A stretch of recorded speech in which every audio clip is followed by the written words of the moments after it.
This afternoon I'm with Stephan Pierre Mitchell, the creator of the short documentary Deleted. Hello. Hi, How you doing? I'm good. Don't be shy. No. He's very talkative downstairs and now he's like one-word answers. Right. What we're going to do first of all is I'm going to get you to talk to me a little bit about your documentary without spoiling anything. If you Okay. could just briefly surmise your documentary for our audience that won't have seen it. So Deleted is about the last 5 hours, a 59 years old man who is about to become homeless due to the bureaucratic system by the Departments for Works and Pension. So I saw Deleted. It was actually the first film that I saw of this year's selection. So I thought to myself, wow, we're on for a good year this year. So how did you stumble across this subject matter?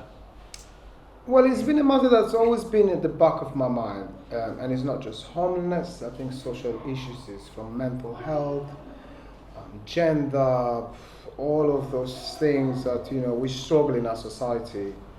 We deleted, prior filming Deleted, I was coming back from drama school and there was this young, big, tall, probably about 25, homeless man. He had a big bag, 6 foot, I can remember, and I wish I took his name. And he came down to me and said, have you got some spare change? I was like, yeah. And as I was checking my change, I was like, oh my God, you've got pints of milk, you've got Coca-Cola on the side, you've got the whole house. We had a good talk. Gave him some money. And what shocked me was he took my hands and said, wow, thank you. You really looked into my eyes and spoke to me. I haven't seen that in ages. That really stayed with me for a long time. I was like, wow, it's just a fellow human being. It's like, come on. So when this opportunity came and Ahmed, Mr Sadiqi, knocked on my door and sort of asked for food, and that's how I came across him. I said, I'm going to do something with a film that sort of allows the audience to really pay attention to him and look into his eyes. And let's just listen to them. And try to cut interviews from what people think of them or who are against or who are towards them. And so I wanted to focus on him, and that's the style I kind of went for. That's good. We, very early on, we all, as in all the organisers of the festival, we felt that there was this real strength in his always looking forward style. He, no matter how bad things were, he was always optimistic. He I'm going from this, I'm being evicted, but he's talking about tomorrow. He's continuously talking about tomorrow. When he was off camera, was he that optimistic? Yes. So it's exactly what you saw with Mr Sadiqi, and that's why I chose them. There was something that Hitchcock said, when you make a film, the directors become the gods. But when you make it a documentary, that switches. And be careful who you put in front of that camera, because they make that film.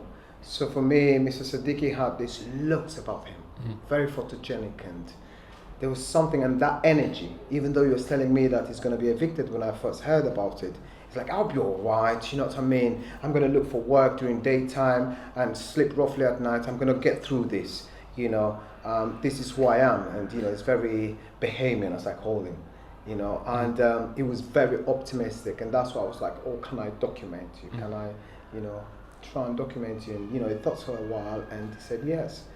So he was a very positive person. That was his energy. When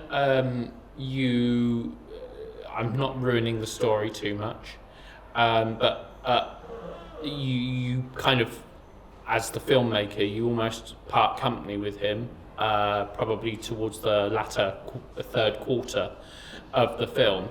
How difficult was it to track him down again when you met back up again? How easy was that for you? It was a very difficult time to find him.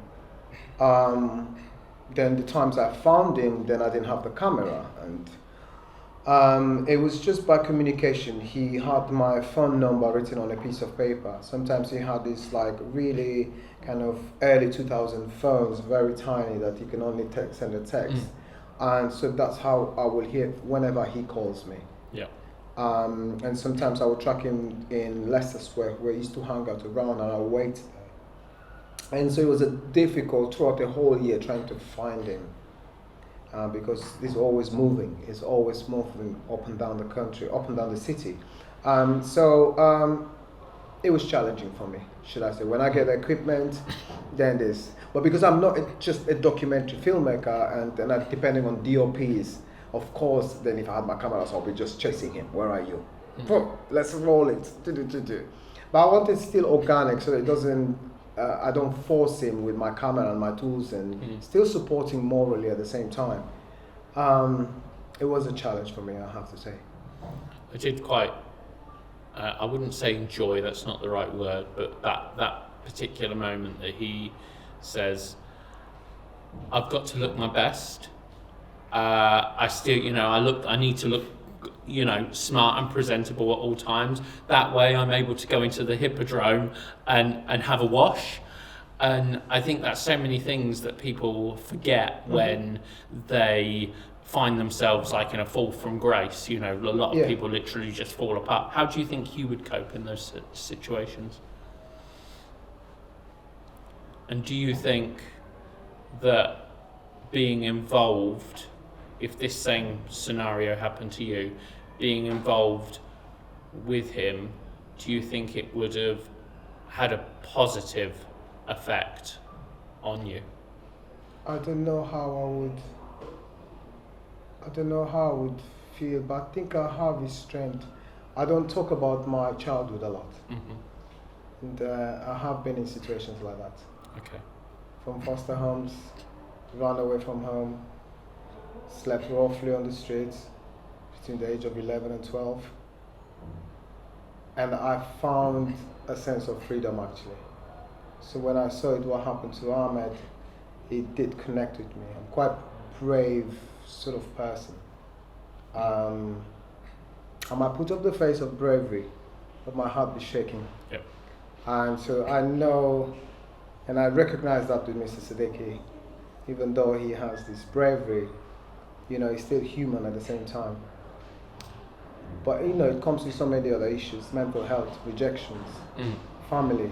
Yeah. So when I went to Sky, Sarah Jane asked me, well, there's so many support there, and I said to her, it's not about that, it's about the embarrassment. He's never been on the job seekers in his life.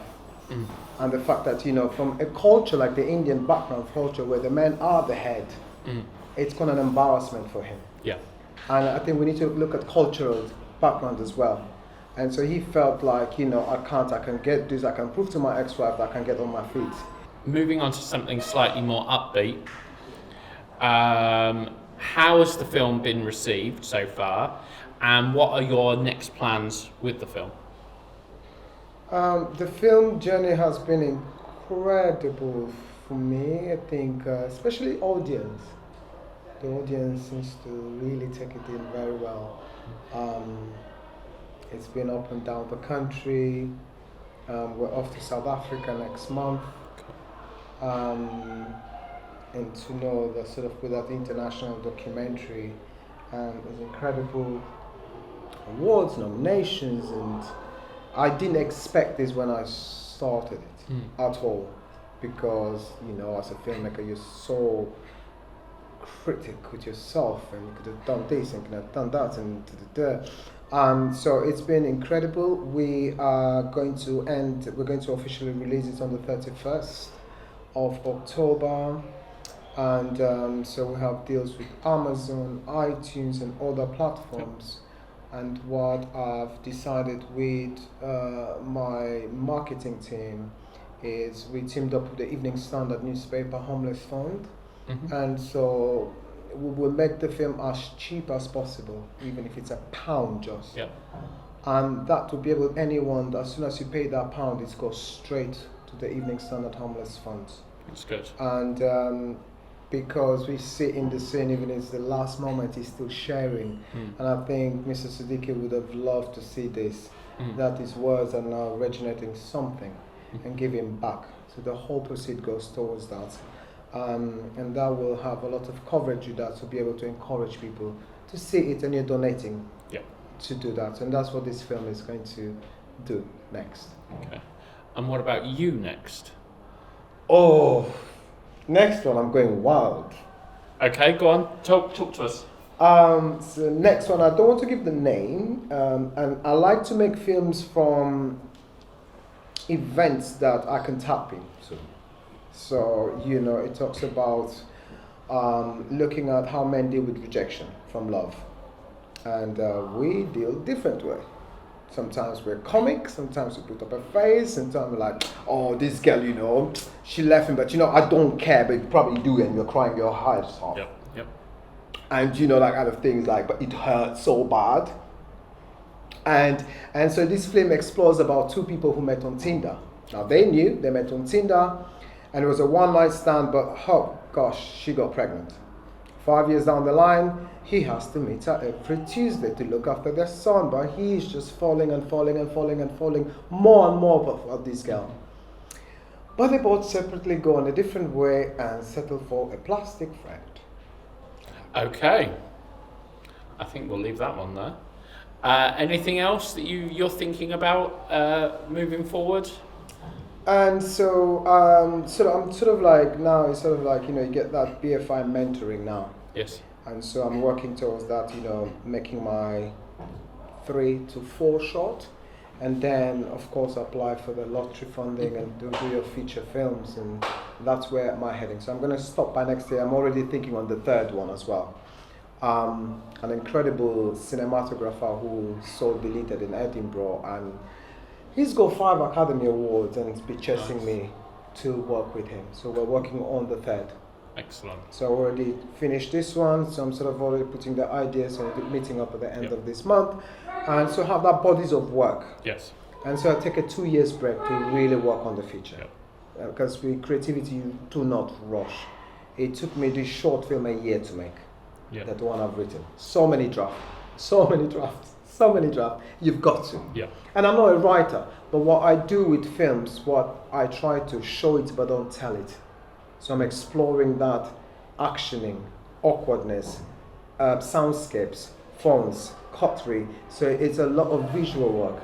And in this film, I'm sort of referencing In the Mood for Love, the look, and Thomas Crown Affair. Okay. So I'm going, those are my references with this, but bring it sort of in 2020. With a very sci-fi at the end, because there's human robots and all kind of things. So I'm going to be wild with this one. Absolutely. Well, Stephan, thank you very much for letting us show Deleted today. It was an honour to watch it, and I hope our audience will enjoy it when they watch it. And no doubt people that are watching this video will be looking out for it. And just remember, when you see this video, to like it, add it to your watch list, and then later on this year hopefully it will be out on Amazon or iTunes, etc. And know that when you download and watch the film, that the money is going to a really worthwhile cause. Thank you ever so much.